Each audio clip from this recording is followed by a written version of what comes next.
اعوذ باللہ من الشیطان اللعین الرجیم بسم اللہ الرحمن الرحیم اللہم صلی علی محمد و آل محمد۔ السلام علیکم ورحمۃ اللہ وبرکاتہ۔ تمام ناظرین کو فکر قرآن چینل میں خوش آمدید کہتے ہیں۔ اللہ تعالیٰ کا لاکھ لاکھ شکر ہے کہ جس نے ہمیں ایسے مہینے میں سانس لینے کی توفیق دی کہ جس میں خوشیاں ہی خوشیاں ہیں، جس میں عظمتیں ہی عظمتیں ہیں۔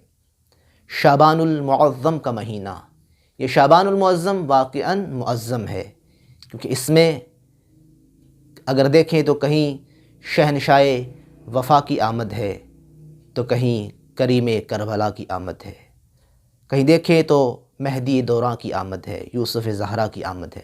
انشاءاللہ وقتاً فوقتاً تمام ٹاپکس پہ بات ہوگی، لیکن آج ہم کلی طور پہ کچھ بیان کرتے ہیں کہ اس شعبان معظم میں ہم نے وہ کون کون سے اعمال کرنے ہیں کہ جو ہمیں روحانی طور پہ طاقتور بنائیں گے۔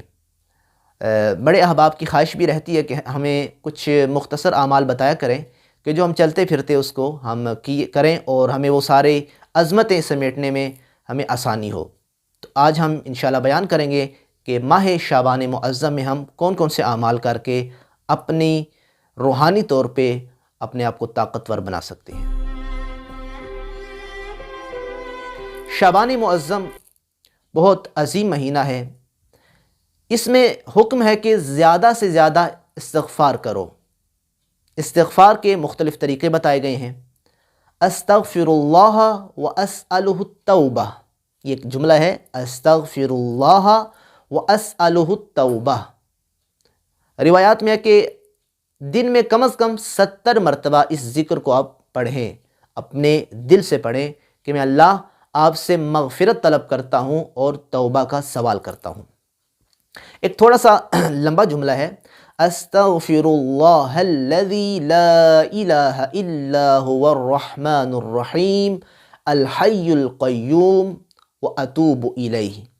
یہ جملہ اس میں ہے کہ یہ بھی 70 مرتبہ پڑھیں، اور روایت میں ہے کہ جو شخص اس ذکر کو 70 مرتبہ پڑھے گا وہ باقی مہینوں میں 70,000 مرتبہ اگر استغفار کہتا ہے، استغفار کی تسبیح کرتا ہے، تو اس سے یہ ذکر اس مہینے میں کرنا افضل ہے۔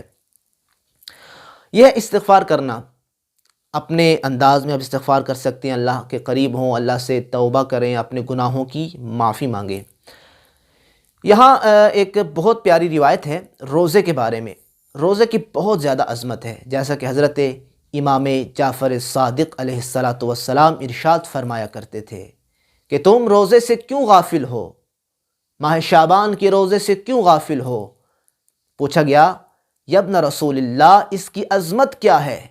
کہا روزے کی عظمت جنت ہے، اس کا ثواب جنت ہے، اس کا بدل بہشت ہے، کہ تم اگر روزہ رکھو گے تو اللہ تعالیٰ تمہیں بہشت میں داخل کرے گا۔ پھر اسی روایت کے جملے ہیں کہ تم صدقہ کیوں نہیں دیتے، استغفار کیوں نہیں کرتے؟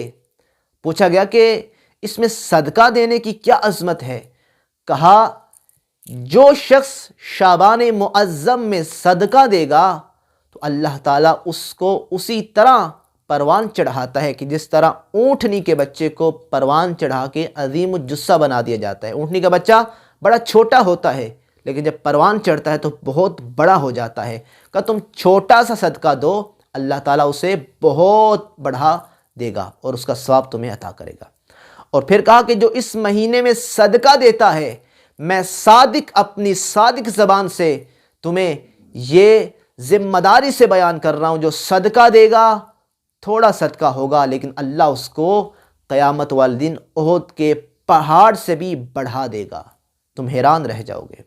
تو لہٰذا اس مہینے میں استغفار کیا جائے، اس مہینے میں روزہ رکھا جائے کہ جس کا بدل، جس کا مقام، جس کا ثواب بہشت ہے، اور اس مہینے میں صدقہ دیا جائے۔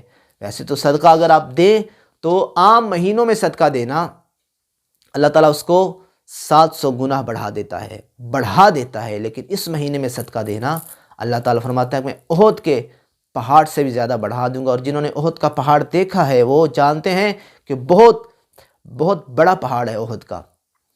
تو لہٰذا صدقہ دیں، تاکہ اس صدقہ دینے سے اللہ تعالیٰ آپ کے مال میں، آپ کے رزق میں اضافہ کرے، اور پھر اسی دن میں کہا، اسی مہینے میں غسل کیا جائے۔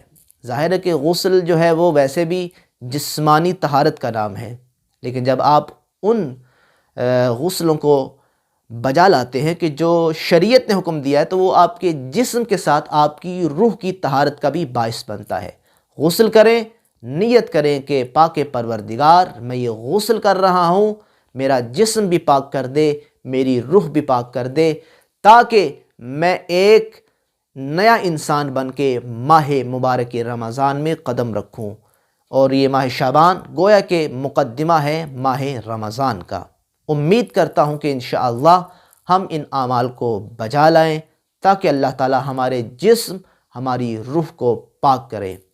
والسلام ورحمۃ اللہ وبرکاتہ۔